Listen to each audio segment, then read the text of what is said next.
তাআলা মানুষকে আশরাফুল মাকলুকাত হিসাবে সৃষ্টি করেছেন, আর এই সৃষ্টির মাধ্যমেই বুঝিয়েছেন আল্লাহ তাআলা মানুষদেরকে কতটা ভালোবাসেন। সকল বান্দার প্রতি তার দয়া অফুরন্ত। যে গুনাহ করে এবং তওবা করে আল্লাহ তাআলা তার গুনাহকে মাফ করতে ভালোবাসেন। আবার এমনও অনেক বান্দা আছে যাদেরকে আল্লাহ তাআলা খুব বেশি ভালোবাসেন তাদের আমল ও তাকওয়ার কারণে। প্রিয় দর্শক, এমন কিছু আলামত রয়েছে যে আলামতগুলো যদি আপনার মধ্যে থাকে তাহলে বুঝে নেবেন আল্লাহ তাআলা আপনাকে অনেক বেশি ভালোবাসেন। একজন মুমিনের জীবনে সবথেকে বড় প্রাপ্তি হলো আল্লাহ তাআলার সন্তুষ্টি ও তার ভালোবাসা লাভ করা। কারণ আল্লাহ তাআলা কোনো বান্দার উপরে সন্তুষ্ট হয়ে গেলে দুনিয়া ও পরকালে তার জন্য কোনো ভয় ভীতি থাকবে না।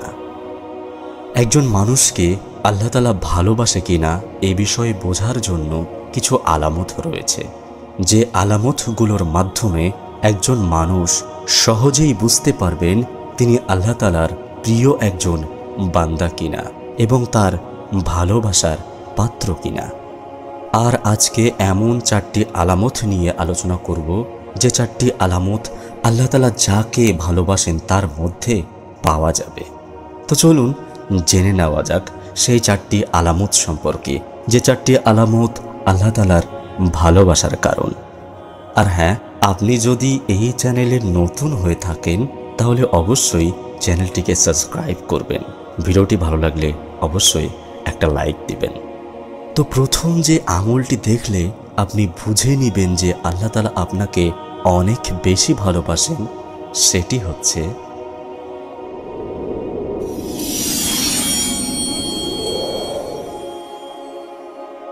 রাসূলুল্লাহ সাল্লাল্লাহু আলাইহি ওয়াসাল্লাম বলেন, আল্লাহ তাআলা যখন কোনো বান্দাকে ভালোবাসেন তখন জিবরাইল আলাইহিস সালামকে ডেকে বলেন, আমি অমুক ব্যক্তিকে ভালোবাসি, সুতরাং তুমিও তাকে ভালোবাসো। অতঃপর জিবরাইল আলাইহিস সালাম তাকে ভালোবাসতে শুরু করেন এবং আকাশে ঘোষণা করে দেন যে আল্লাহ তাআলা অমুক ব্যক্তিকে ভালোবাসেন, সুতরাং তোমরাও তাকে ভালোবাসো। তখন আকাশবাসীরাও তাকে ভালোবাসতে শুরু করে। অতঃপর তার জন্য জমিনে স্বীকৃতি স্থাপন করা হয়। ঠিক তেমনইভাবে আল্লাহ যখন কোনো বান্দাকে ঘৃণা করেন তখন জিবরাইল আলাইহিস সালামকে ডেকে বলেন, আমি অমুক ব্যক্তিকে ঘৃণা করি, সুতরাং তুমিও তাকে ঘৃণা করো। অতঃপর জিবরাইল আলাইহিস সালাম তাকে ঘৃণা করতে শুরু করেন এবং আকাশবাসীরাও তাকে ঘৃণা করেন, আর তার জন্য জমিনে স্থাপন করা হয় ঘৃণা।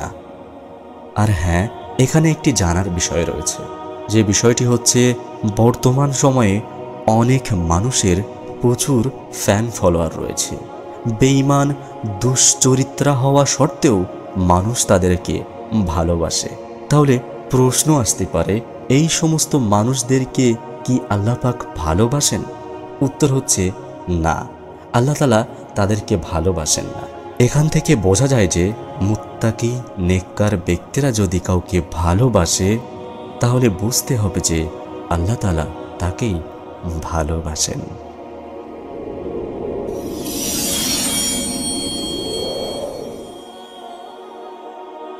প্রত্যেক মানুষের জীবনে বিপদ মুসিবত আসতেই থাকে, আর এই বিপদে মুসিবতে যারা আল্লাহ তাআলার উপরে সন্তুষ্ট থাকেন তাদেরকে আল্লাহ তাআলা অনেক বেশি ভালোবাসেন।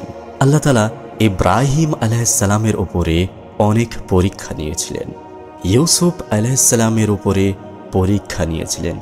আল্লাহ তাআলা আইয়ুব আলাইহিস সালামকে তার ধন সম্পদ ও অসুস্থতা দিয়ে পরীক্ষা নিয়েছিলেন। সর্বশেষ নবী হযরত মুহাম্মদ সাল্লাল্লাহু আলাইহি সাল্লামের উপরে আল্লাহ তাআলা পরীক্ষা নিয়েছিলেন।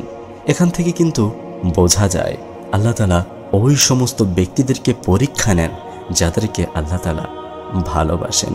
প্রিয় দর্শক, কোরআনে কিন্তু কোথাও বলা হয়নি যে আল্লাহ তাআলা ফেরাউন কিংবা নমরুদকে পরীক্ষা নিয়েছিলেন, আল্লাহ তাআলা আবু জেহেলের উপরে পরীক্ষা নিয়েছিলেন। না, আল্লাহ তাআলা তাকেই পরীক্ষা করে থাকেন যাকে আল্লাহ তাআলা ভালোবাসেন। লক্ষ্য করে দেখবেন এমন অনেক আল্লাহভীরু মানুষ আছে যারা সব সময় দুঃখ কষ্টে জর্জরিত হয়ে থাকে, তাদের জীবনে সবসময় কষ্ট লেগেই থাকে। এ ব্যাপারে রাসূলুল্লাহ সাল্লাল্লাহু আলাইহি ওয়াসাল্লাম বলেছেন, মুমিনের জন্য দুনিয়া হলো কারাগার স্বরূপ, আর কাফেরদের জন্য দুনিয়া হলো জান্নাত স্বরূপ। মুসলিম 2956।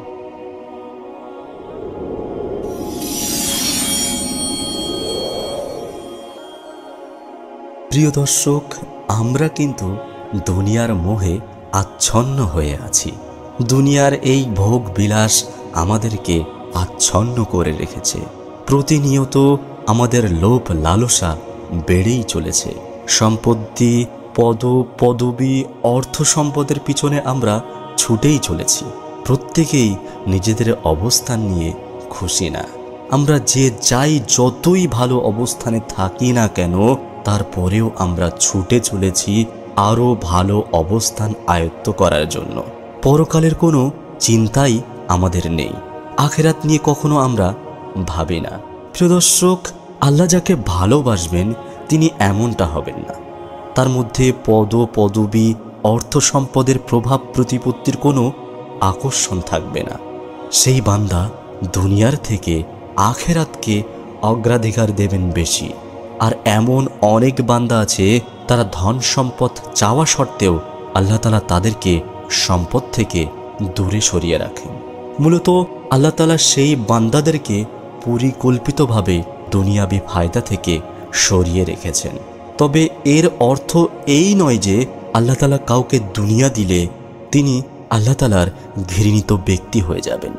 প্রিয় দর্শক, এমন অনেক বান্দা আছে, তাদেরকে আল্লাহ তাআলা প্রচুর ধন সম্পদ দিয়েছেন, প্রচুর প্রাচুর্য দিয়েছেন, নাম যশ খ্যাতি দিয়েছেন। এসব ব্যক্তিদের মধ্যে ছিলেন হযরত ওসমান রাদিয়াল্লাহু আনহু, সুলাইমান আলাইহিস সালাম, দাউদ আলাইহিস সালাম সহ আরও অনেকেই, যাদেরকে আল্লাহ তাআলা অর্থ সম্পদ ও প্রাচুর্য দিয়ে ভরিয়ে দিয়েছিলেন। তবে তাদের মধ্যে কারোর দুনিয়া প্রীতি ছিল না। তারা দুনিয়ার থেকে আখিরাতকে অগ্রাধিকার দিয়েছেন বেশি। আর এসব বন্ধুদেরকে আল্লাহ তাআলা দুনিয়াও দিয়েছেন এবং ভালোবাসেন।